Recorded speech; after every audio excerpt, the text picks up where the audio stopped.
ഭംഗിയില്ലേ കാണാൻ? ഇത് നമുക്കൊന്ന് ഉണ്ടാക്കി നോക്കാം കേട്ടോ. ഇതാണ് പാലക് ചീര എന്ന് പറയുന്ന സാധനം. പാലക്കാണിത്. ഇന്ന് ഇതിൻ്റെ ഒരു റെസിപ്പിയാണ് ഉണ്ടാക്കാൻ പോകുന്നത് കേട്ടോ. ഇതേ ഇത്രയും ഐറ്റംസ് നമ്മൾ റെഡിയാക്കി വെച്ചിട്ടുണ്ട്. പരിപ്പ്, പച്ചമുളക്, മഞ്ഞൾ, കുറച്ച് ഇന്തുപ്പ്. പാന് ചൂടായി കുറച്ച് നെയ്യ് ഒഴിച്ച്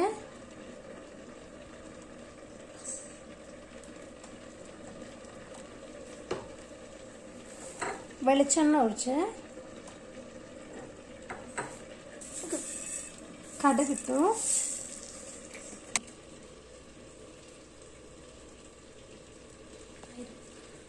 കടുക് പൊട്ടി തുടങ്ങി.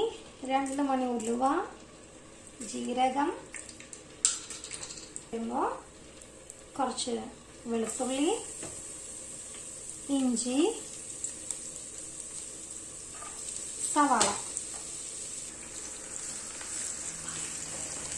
അത് വഴഞ്ഞിട്ട് വന്ന് കുറച്ച് മഞ്ഞൾപ്പൊടി, നമ്മൾ പരിപ്പിലിട്ടുകൊണ്ട് കുറച്ച് മതി, ചുപ്പ്, കുറച്ച് മുളക് പൊടി, കുറച്ച്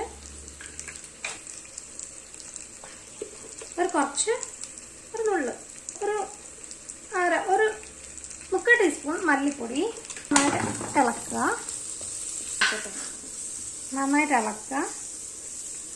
അതിലേക്ക് നമ്മളെ തക്കാളി ഞാൻ വേഗം ഇടുന്നത് എന്താ വെച്ചാൽ ഇവിടുത്തെ തക്കാളി വെന്ത് വരാൻ കുറച്ച് സമയം എടുക്കും. അതുകൊണ്ടാണ് ഞാൻ കൂടെ തന്നെ ഇടുന്നത്.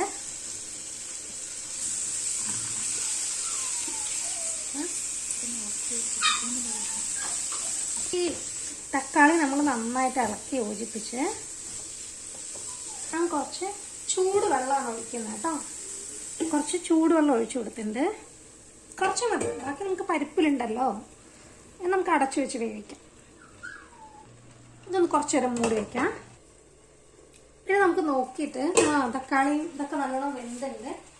പാലക്കേൻ്റെ തണ്ട് നമുക്ക് ഇട്ട് കൊടുക്കാം. എല്ലാവരും ഒരുമിച്ചായിരിക്കും ചെയ്യണേ, പക്ഷെ ഇങ്ങനെ ആകുമ്പോൾ തക്കാളി പുളിയും ഒക്കെ ഇതിനകത്ത് പിടിക്കുമല്ലോ. അപ്പോൾ ഞാൻ ഇങ്ങനെ ചെയ്യും കേട്ടോ. ഇതൊന്ന് നമുക്ക് ഇളക്കിയിട്ട് ഒന്നുകൂടെ മൂടി വയ്ക്കാം. ഒന്ന് ജസ്റ്റ് ഒരു മിനിറ്റ് ഒന്ന് ഇതിനകത്ത് കിടന്ന് വെന്തോട്ടെ. ഇപ്പം ഏകദേശം അത് മുങ്ങിയുണ്ട്. എന്നിട്ട് നമ്മുടെ ചീരയും കൂടെ അതിനകത്തേക്ക് ഇടും. ചീര ഒന്ന് ഒതുങ്ങാനുണ്ട് കേട്ടോ. പാലക്ക ചീരയാണ് നമ്മുടെ. ഞാൻ ആദ്യമായിട്ടാണ് പാലക്ക കൊണ്ട് ഇങ്ങനെ ഒരു റെസിപ്പി ഉണ്ടാക്കുന്നത്. എന്തായാലും എല്ലാവരും പാലക്ക കിട്ടിക്കഴിഞ്ഞാൽ ഒന്ന് ഉണ്ടാക്കി നോക്കണം കേട്ടോ. എന്നിട്ട് നമ്മൾ ഇത് പതുക്കെ ഒന്ന് ഒതുങ്ങുന്ന വരെ ഒന്ന് ഇളക്കി കൊടുക്കാം. ഇതിന് ശേഷം നമ്മൾ ആദ്യം വേവിച്ച് വെച്ചിരിക്കുന്ന പരിപ്പുണ്ടല്ലോ, അത് മൊത്തം ഇട്ട് കൊടുക്കാം. നേരത്തെ വേവിച്ച പരിപ്പാണ്. അതുകൂടെ ഒന്ന് ഇളക്കി കഴിഞ്ഞാൽ ഫിനിഷ്.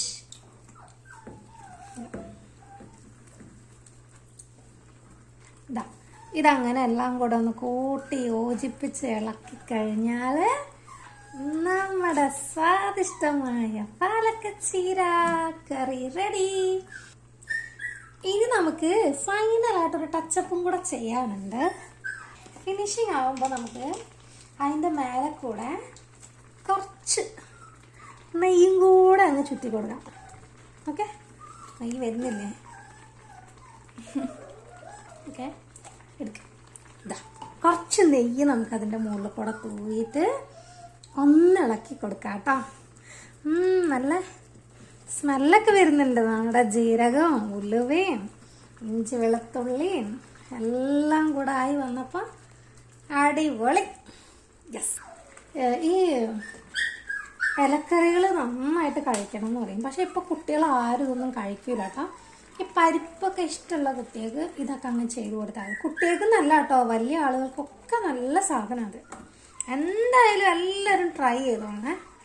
അപ്പോൾ പാലക്ക് മാത്രമല്ല കേട്ടോ, നമ്മുടെ മുരിങ്ങയോ ചീരയോ എന്തിൻ്റെ പച്ചക്കറിയാണോ നമുക്ക് കിട്ടുന്നത്, പച്ചിലകളാണോ കിട്ടുന്നത്, അതൊക്കെ വെച്ചിട്ട് നമുക്കിങ്ങനെ ചെയ്യാം കേട്ടോ. മുടി കൊഴിച്ചിലോ കണ്ണിന് കാഴ്ചക്കുറവോ അങ്ങനെയൊക്കെ ഉണ്ടെങ്കിൽ കുറേയൊക്കെ മാറും. പണ്ടൊക്കെ എല്ലാവരും ഉപയോഗിച്ചുകൊണ്ടിരുന്ന സാധനം. ഇപ്പോഴത്തെ കുട്ടികൾക്കാണ് ഈ സാധനങ്ങളൊന്നും കണ്ണിന് പിടിക്കാതെ. അതിൻ്റെ വ്യത്യാസം അവർക്ക് അറിയാനുണ്ട്. ഇനി നമുക്കിതിനൊരു ബൗളിലേക്ക് മാറ്റാം കേട്ടോ. അതിൻ്റെ ഭംഗി ഒന്ന് കാണാമേ. ഇടുന്നുണ്ടോ? അവിടെ ഉണ്ട്. ഞങ്ങളുടെ സിൽക്കി ഇരുന്ന് മൂളുന്നുണ്ട്. വീഡിയോ എടുക്കാൻ വേണ്ടിയിട്ട് ഞങ്ങൾ അതിനെ ഒന്ന് പൂട്ടിയിട്ടതാണ്. അല്ലാണ്ട് ഒരു രക്ഷയില്ല. കുഞ്ഞായപ്പോൾ നല്ലതായിരുന്നു. ഇപ്പോൾ കുറച്ച് വലുതായി വലുതല്ല, ദിവസം കൂടുന്തോറും അത്. ഇതാണ് നമ്മളുടെ പാലക്ക്. ഇതാണ് നമ്മുടെ പാലക്കിൻ്റെ ഫൈനൽ ലുക്ക്. എങ്ങനെയുണ്ട്? ഇഷ്ടമായ എല്ലാവരും ഒന്ന് ലൈക്ക്, ഷെയർ ആൻഡ് സബ്സ്ക്രൈബ് ചെയ്യണേ. കണ്ടോ നമ്മുടെ പാലക്കേൻ്റെ ഒരു ഭംഗി കണ്ടോ?